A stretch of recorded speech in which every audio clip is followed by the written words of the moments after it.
গ্রামের মধ্যে এক গরিব কৃষক হারান একজন কঠোর পরিশ্রমী মানুষ। তিনি খুবই সৎ, সুখী কিন্তু অভাবী। সে কখনো কারো কাছে সাহায্য নেয় না, নিজের পরিশ্রমে জীবনযাপন করে। তার প্রতিবেশী ফুরু, যিনি একদম লোভী এবং অসৎ, সবসময় হারানের ক্ষতি করার চেষ্টা করে। কিন্তু একদিন হারান একটি অদ্ভুত গাছের সঙ্গে পরিচিত হয়, যা সৎ মানুষের সাহায্য করে এবং অসৎ মানুষকে শাস্তি দেয়।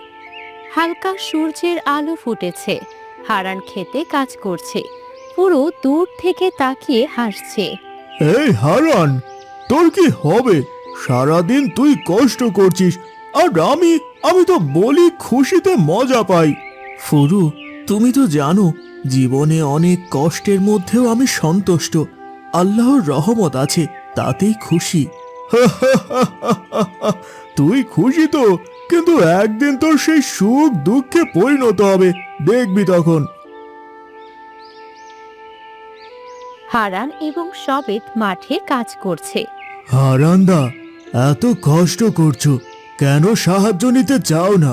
সবাই তো তোমাকে দেখে সাহায্য দিতে চায়। সবেদ, সাহায্য নিতে চাই না, আমি নিজে পরিশ্রম করে চলতে চাই, আমার কাজে শান্তি। তবে তোমার মতো সৎ মানুষ সবসময় দুঃখ পায় না, একদিন তো কিছু পরিবর্তন হবেই।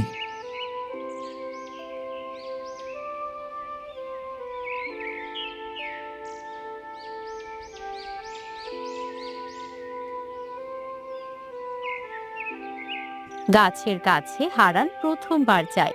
গাছটি একেবারে অদ্ভুত, উজ্জ্বল এবং সৎ।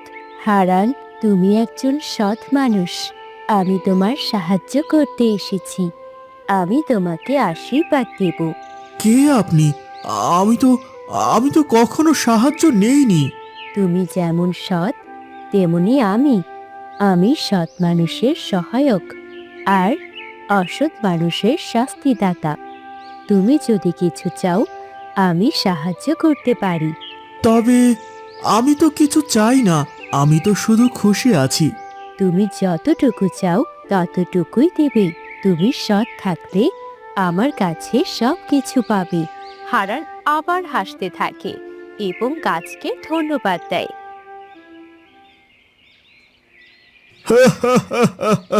দেখলাম তো গাছটা তুমি কি করেছো, তবে তা কি হবে?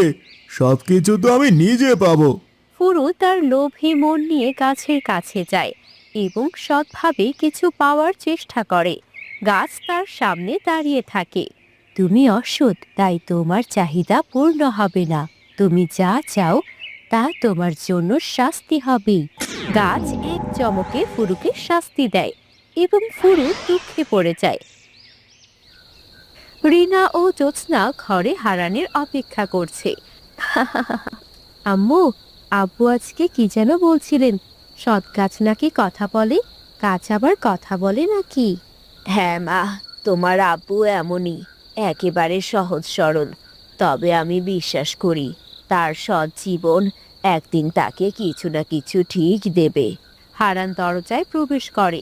তার হাতে কিছু শস্য, কিছু টাকা আর মুখে শান্তির হাসি। এত কিছু, হ্যাঁ এত খাবার, হ্যাঁ এত টাকা।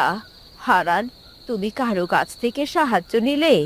না গো জ্যোৎস্না, এক গাছ আছে, সে আমাকে আশীর্বাদ দিয়েছে।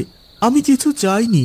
সে নিজেই বলেছে সৎ মানুষের প্রাপ্য সে নিজেই বুঝে নেয়। তাহলে এই গাছটা সত্যি জাদুর মতো। সত্যিকারের জাদু না মা, সত্যিকারের জাদু হলো সততা, পরিশ্রম আর ধৈর্য। ফুরু তার উঠোনে বসে আছে, সামনে সবেত ও রতন।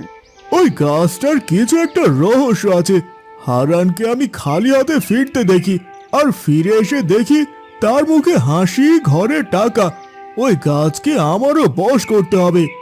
গাছ তো বশ মানে না ভাই, সে শুধু সত্যের কাছে মাথা নোয়ায়।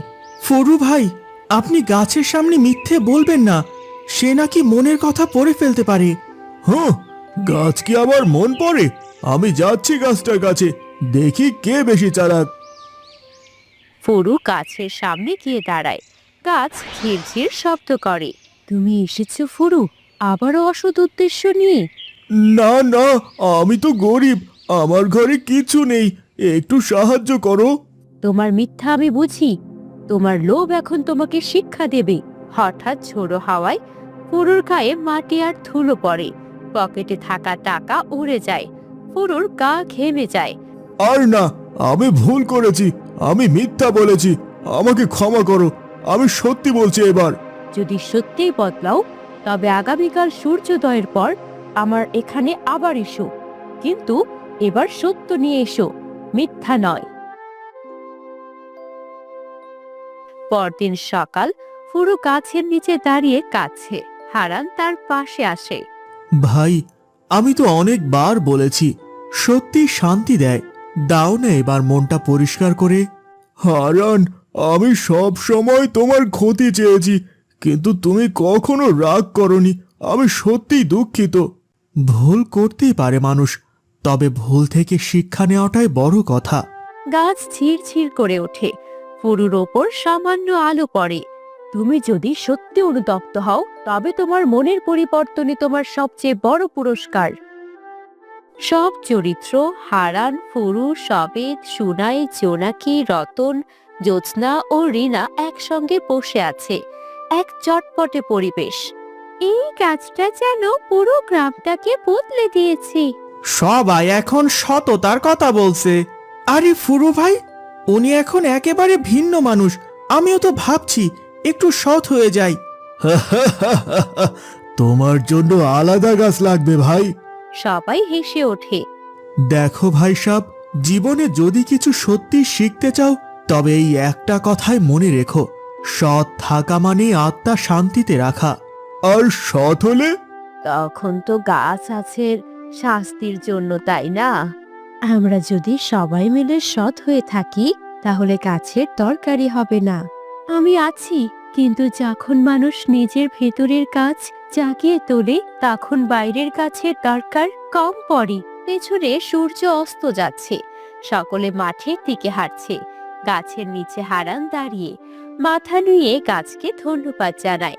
ধন্যবাদ, তুমি শুধু আমাকে নয়, পুরো গ্রামকে বদলে দিলে।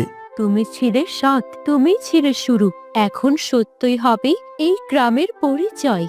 আলো ধীরে ধীরে কমে আসে। পেছনে বাজে শেষ গান। সত্যের পথে চলি সবাই, সবাই সুখ আসবে তবেই ঘরে ঘরে।